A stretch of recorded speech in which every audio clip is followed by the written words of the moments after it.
বাংলাদেশে বাঁচতে হলে বিখ্যাত হতে হবে। বাংলাদেশে সুন্দরভাবে বেঁচে থাকতে হলে পরিচিতি এবং টাকা থাকতে হবে। যে তামিম ভাই অসুস্থ হলো, 2 ঘন্টার ভিতরে উন্নত চিকিৎসা সেবা পেল, আলহামদুলিল্লাহ সে সুস্থ আছে। কিন্তু এরকম যদি সাধারণ মানুষ পেত, সাধারণ মানুষ কখনোই এরকম উন্নত চিকিৎসা সহজে পায় না। সাধারণ মানুষকে হসপিটালে নিতে হলে তাকে দিতে হবে হাজার হাজার পরীক্ষা, হাজার হাজার ফরমের সাইন, বেডে থাকতে হবে 2 দিন শুয়ে। তারপরও ডাক্তারদের অনীহা, অজুহাত, নার্সদের অনীহা, এই হসপিটালে না ওই হসপিটালে নেন, এটাই হবে না বিদেশে নেন। অথচ তামিম ইকবালের চিকিৎসা বাংলাদেশে হয়, তার চিকিৎসা 2 ঘন্টায় শেষ হয়। একটা সাধারণ মানুষের চিকিৎসা 2 দিনেও শেষ হবে না।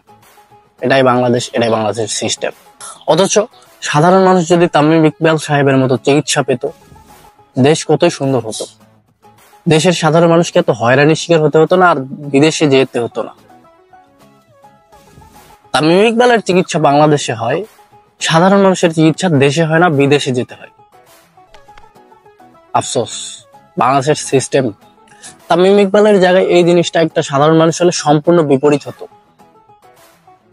তামিম ইকবালকে 2 ঘন্টার ভিতরে হসপিটালে নেওয়া হলো, তার লাগলো না কোনো ফর্ম পূরণ, লাগলো না কোনো পরীক্ষা নিরীক্ষা, সোজা বেডে নিয়ে ডাক্তাররা সার্জারি শুরু করে দিল।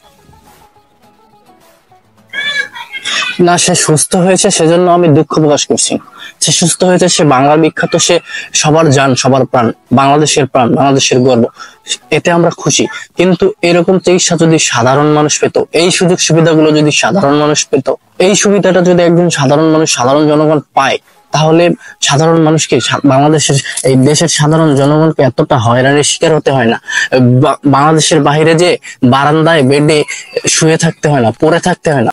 বাংলাদেশের মানুষ দেশেই চিকিৎসা পায় না, তাদেরকে যেতে হয় বিভিন্ন দেশে, টাকা খরচ করতে হয় কারি কারি। অথচ দেশে চিকিৎসা হয়, দেশে ডাক্তার আছে, দেশে ফ্যাসিলিটি আছে, সিস্টেম আছে।